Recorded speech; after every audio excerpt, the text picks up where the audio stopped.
बढ़ते हैं पिछले 24 घंटों की सबसे इंपॉर्टेंट टॉप 10 अपडेट्स की तरफ। आज की सबसे पहली अपडेट आ रही है भारत के फॉरेक्स रिजर्व्स को लेकर। दरअसल पिछले कल देश के सेंट्रल बैंक यानी कि रिजर्व बैंक ऑफ इंडिया ने पिछले एक हफ्ते के फॉरेक्स रिजर्व्स का डेटा रिलीज कर दिया है। डेटा के मुताबिक भारत के फॉरेक्स रिजर्व्स में ह्यूज $7 बिलियन का जंप देखने को मिला है और इस जंप के बाद भारत के टोटल फॉरेक्स रिजर्व्स हो गए हैं $681.6 बिलियन। एंड अगेन ये लाइफ टाइम हाई फिगर है, यानी इतिहास में भारत के पास इस समय सबसे ज्यादा फॉरेक्स रिजर्व्स हैं। अब इतनी तेजी से फॉरेक्स रिजर्व्स के बढ़ने के पीछे के कई सारे कारण हैं। भारत में फॉरेन डायरेक्ट इन्वेस्टमेंट यानी कि FDI काफी तेजी से बढ़ रही है। RBI की इंटरेस्ट और डिविडेंड इनकम भी काफी तेजी से बढ़ी है। भारत के एक्सपोर्ट्स पर भी काफी वृद्धि हो रही है और इसके अलावा रेमिटेंसेस भी फॉरेन करेंसी एसेट्स को बूस्ट करने का काम करती है। और कुल मिलाकर इन सब के कारण भारत के फॉरेक्स रिजर्व्स लगातार तेजी से बढ़ रहे हैं। आज की सेकंड अपडेट आ रही है बांग्लादेश और भारत को लेकर। दरअसल बांग्लादेश की इंटरिम गवर्नमेंट ने एक नया कानून लाया है जिसके तहत बांग्लादेश की ex prime minister Sheikh Hasina और बांग्लादेश में शेख हसीना के परिवार के जो भी वहां पर और लोग हैं उनको जो स्पेशल फोर्सेस की प्रोटेक्शन दी गई थी वो वापस ले ली गई है। अब शेख हसीना और उनके परिवार के किसी भी मेंबर को बांग्लादेश पुलिस या और किसी बांग्लादेश की एजेंसी का कोई भी सिक्योरिटी कवर नहीं मिलेगा। शेख हसीना इस समय भारत में है और भारत में शेख हसीना की सिक्योरिटी में बांग्लादेश का कोई पर्सनल है या फिर नहीं, ये तो खैर अभी तक पब्लिक डोमेन में नहीं आया है। लेकिन अगर कोई सिक्योरिटी पर्सनल होगा भी तो भी इस कानून के बाद उसको भी अब बांग्लादेश वापस जाना पड़ेगा और बांग्लादेश में शेख हसीना के परिवार के वहां पर जितने भी लोग हैं उनको भी आज के बाद सिक्योरिटी कवर नहीं मिलेगा। देखा जाए तो ये काफी गलत डिसीजन है क्योंकि शेख हसीना के खिलाफ बांग्लादेश के लोगों में इस समय काफी नफरत है। ऐसे में वहां के लोग नफरत और गुस्सा शेख हसीना के परिवारों के लोगों के ऊपर भी निकाल सकते हैं। इसलिए सिक्योरिटी की तो इस समय सबसे ज्यादा जरूरत थी और इसी टाइम के ऊपर सिक्योरिटी हटाना ये साफ नजर आ रहा है कि ये पूरी तरह से पॉलिटिकली मोटिवेटेड स्टेप है। आज की थर्ड अपडेट आ रही है रशिया यूक्रेन वॉर को लेकर। जैसा कि हमने आपको बताया था कि अमेरिका और उसके नाटो अलाइज ने यूक्रेन को जो F-16 फाइटर जेट्स दिए थे वो अब यूक्रेन को डिलीवर हो गए हैं और यूक्रेन के अंदर ही किसी एयरबेस के ऊपर डिप्लॉयड है।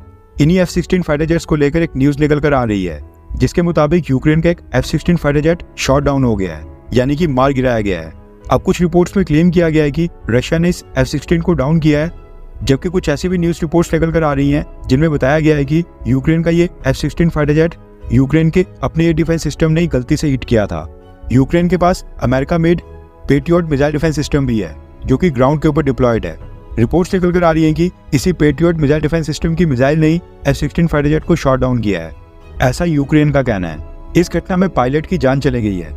अब कौन सा वर्जन सही है कौन सा नहीं ये तो खैर पता नहीं, लेकिन न्यूज निकल कर आ रही है कि रशिया के मिसाइल अटैक में यूक्रेन ने पहली बार अपने F-16 फाइटर जेट्स को डिप्लॉय किया था और पहली बार में ही यूक्रेन का एक F-16 फाइटर जेट डाउन हो गया है। अब भारत इस पूरे इंसिडेंट में एक पॉजिटिव ये भी ले सकता है कि रशिया जिन फाइटर जेट्स का यूज कर रहा है सेम रशियन ओरिजिन के फाइटर जेट्स भारत के पास भी हैं। ऐसे में अगर रशिया इतनी आसानी से F-16 को हैंडल कर सकता है तो फिर पाकिस्तान के F-16 के सामने भारत भी आसानी से उनको हैंडल कर पाएगा। अब क्योंकि यूक्रेन F-16 फाइटर जेट्स को लेकर काफी एक्साइटेड था और पहली बैटल में ही यूक्रेन का एक F-16 फाइटर जेट डाउन हो गया है, इससे यूक्रेनियन प्रेसिडेंट व्लादिमीर ज़ेलेंस्की काफी नाराज हो गए हैं। और न्यूज निकल कर आ रही है कि पिछले कल व्लादिमीर ज़ेलेंस्की ने यूक्रेन के acting air force commander lieutenant general Mykola को भी फायर कर दिया है, यानी कि नौकरी से ही निकालकर घर भेज दिया है। अब देखा जाए तो एक एक F-16 फाइटर जेट यूक्रेन के लिए काफी इंपॉर्टेंट है। अब यूक्रेन को कितने F-16 फाइटर जेट्स मिले हैं वो तो खैर अभी तक सामने नहीं आया है, लेकिन एयरफोर्स कमांडर को नौकरी से निकाल देना इससे पता चलता है कि यूक्रेन के पास कम ही संख्या में F-16 फाइटर जेट्स होंगे। आज की फोर्थ अपडेट आ रही है भारत और रशिया को लेकर। जैसा कि हमने पहले भी कई बार डिस्कस किया है कि भारत के कई सारे लोग रशिया जाकर वहां पर रशियन आर्मी में भर्ती हो गए हैं और वो फ्रंट लाइन के ऊपर यूक्रेन के साथ लड़ रहे हैं। इसी को लेकर भारत सरकार ने जानकारी दी है कि रशिया ने 15 भारतीय लोगों को रशियन आर्मी से रिलीज कर दिया है और वो भारत वापस भी आ गए हैं। पिछले कल विदेश मंत्रालय ने कहा है कि उन्हें इस बात की प्रॉपर जानकारी अभी तक नहीं है कि टोटल कितने भारतीय लोगों ने रशियन आर्मी को ज्वाइन किया था, लेकिन उनको ये जानकारी मिली कि उनमें से 15 इंडियंस को रशियन आर्मी छुड़वाकर भारत वापस ला लिया गया है, जबकि 8 भारतीय व्यक्ति रशिया की तरफ से लड़ते हुए इस युद्ध में मारे जा चुके हैं, यानी कि अपनी जान गंवा चुके हैं। इसके साथ ही सरकार ने बताया कि रशिया की सरकार इन 8 भारतीय व्यक्तियों को मुआवजा भी देगी। आज की फिफ्थ अपडेट आ रही है भारत और पाकिस्तान को लेकर। अभी कुछ ही दिन पहले पाकिस्तान आर्मी के ऊपर बलूचिस्तान में जो हमला हुआ था उसकी न्यूज आपने तो सुनी होगी।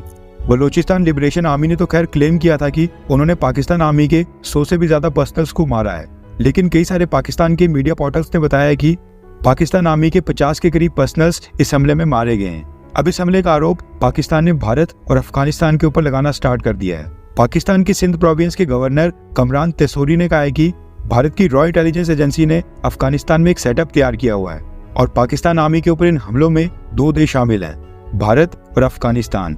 और रॉ इंटेलिजेंस एजेंसी का जो अफगानिस्तान में सेटअप है, वहीं से ये सारे हमले और आतंकी घटनाएं पाकिस्तान में करवाई जा रही हैं। कमरान तेसूरी ने कहा कि रॉ नहीं चाहती है कि सीपैक कॉरिडोर पूरी तरह से कंप्लीट हो और भारत पाकिस्तान आर्मी और पाकिस्तान की अर्थव्यवस्था को बर्बाद करना चाहता है। और पाकिस्तान के जो टर्की और यूएई के साथ संबंध लगातार मजबूत हो रहे हैं, ये भारत को पसंद नहीं आ रहा है, इसलिए भारत पाकिस्तान के अंदर हमले करवा रहा है। आज की 6th अपडेट आ रही है भारत की जीडीपी को लेकर। दरअसल भारत सरकार ने देश की जीडीपी को लेकर एक लेटेस्ट डेटा रिलीज किया है। साल 2024 से 25 का जो पहला क्वार्टर था, यानी कि अप्रैल से जून महीने तक, उसका जीडीपी का डेटा सामने आ गया है। भारत सरकार द्वारा रिलीज डेटा के मुताबिक इस साल के पहले क्वार्टर में भारत की जीडीपी 6.7% के साथ ग्रो हुई है। वैसे तो 6.7% भी दुनिया के बाकी देशों के मुकाबले काफी अच्छा फिगर है, लेकिन कई सारे इकोनॉमिक एक्सपर्ट्स 7% से ऊपर की ग्रोथ रेट एक्सपेक्ट कर रहे थे।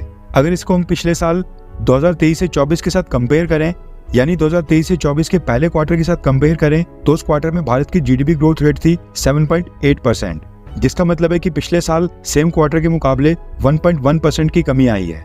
आज की 7th अपडेट आ रही है भारत और ग्रीस को लेकर।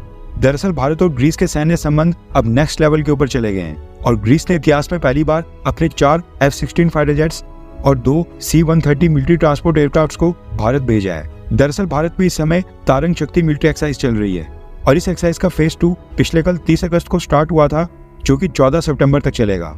ये भारत की सबसे बड़ी मल्टीनेशनल एयर एक्सरसाइज है, जो कि इंडियन एयरफोर्स होस्ट करती है। इसी एक्सरसाइज में हिस्सा लेने के लिए ग्रीस ने अपने फाइटर जेट्स को भेजा है। इससे पहले भारत और ग्रीस की एयरफोर्स किसी भी कॉम्बैट एक्सरसाइज में एक साथ कभी हिस्सा नहीं लेती थी, लेकिन क्योंकि टर्की ने भारत के कश्मीर मसले में दखल देना और पाकिस्तान के साथ कोऑपरेशन को बढ़ाना स्टार्ट कर दिया है, इसलिए भारत भी टर्की के दुश्मन ग्रीस के साथ अपने सैन्य संबंध लगातार मजबूत कर रहा है और इस बार हमने ग्रीस को भी इन्विटेशन भेजा था। आज की 8th अपडेट आ रही है भारत और मालदीव्स को लेकर। भारत सरकार मालदीव्स के ऊपर लगातार मेहरबान हो रही है और अब न्यूज निकल कर आ रही है कि भारत सरकार मालदीव्स की 175 सिविल सर्विस ऑफिसर्स को भारत में ट्रेनिंग देगी। न्यूज के मुताबिक साल 2024 से 29 के बीच मालदीव्स के total 1000 civil service officers Bharat में आकर यहाँ पर ट्रेनिंग करेंगे और इनका सारा खर्च भारत सरकार उठाएगी। ये सब कैपेसिटी बिल्डिंग प्रोग्राम के तहत मालदीव्स के लिए किया जा रहा है। आज की 9th अपडेट आ रही है कनाडा से। न्यूज निकल कर आ रही है कि कनाडा में खालिस्तानी हरदीप सिंह निज्जर के राइट हैंड इंद्रजीत सिंह घोसाल के लिए कनाडा की इंटेलिजेंस एजेंसीज ने एक सिक्योरिटी अलर्ट जारी किया है। निज्जर वाले केस की तरह वैसे तो इस बार कनाडा ने भारत के ऊपर कोई आरोप तो नहीं लगाया है, लेकिन कनेडियन एजेंसीज का कहना है कि इंद्रजीत सिंह घोसाल की जान को खतरा है और उसके ऊपर भी निज्जर की तरह कोई हमला हो सकता है। कनेडियन एजेंसीज ने इंद्रजीत सिंह घोसाल को इस खतरे की जानकारी देकर अलर्ट रहने के लिए कहा है और कोई भी संदिग्ध घटना होती है तो उसकी सूचना जल्दी से कनेडियन पुलिस को देने के लिए कहा है। कनेडियन एजेंसीज खालिस्तानियों को पूरी तरह से प्रोटेक्शन कर रही है, यानी कि कनेडियन एजेंसीज खालिस्तानियों की प्रोटेक्शन में दिन रात एक कर रही है। आज की 10th अपडेट आ रही है बांग्लादेश से। अभी कुछ ही दिन पहले एक न्यूज आई थी कि बांग्लादेश की नई सरकार ने पाकिस्तान के साथ हथियार और एम्यूनिशन परचेज करने की एक डील साइन की है। इसी को लेकर बांग्लादेश की नई इंटरिम गवर्नमेंट की तरफ से सफाई पेश की गई है और उन्होंने कहा है कि बांग्लादेश की नई इंटरिम गवर्नमेंट ने पाकिस्तान को हथियारों का कोई भी ऑर्डर प्लेस नहीं किया है, बल्कि शेख हसीना की सरकार के दौरान ही ये पाकिस्तान को एम्यूनिशन का ऑर्डर प्लेस किया गया था और पाकिस्तान उसी ऑर्डर को एग्जीक्यूट कर रहा है। नई इंटरिम गवर्नमेंट ने कहा है कि उन्होंने अभी तक एक भी हथियार की डील अभी तक साइन नहीं की है। आज के लिए बस इतना ही। जय हिंद, वंदे मातरम।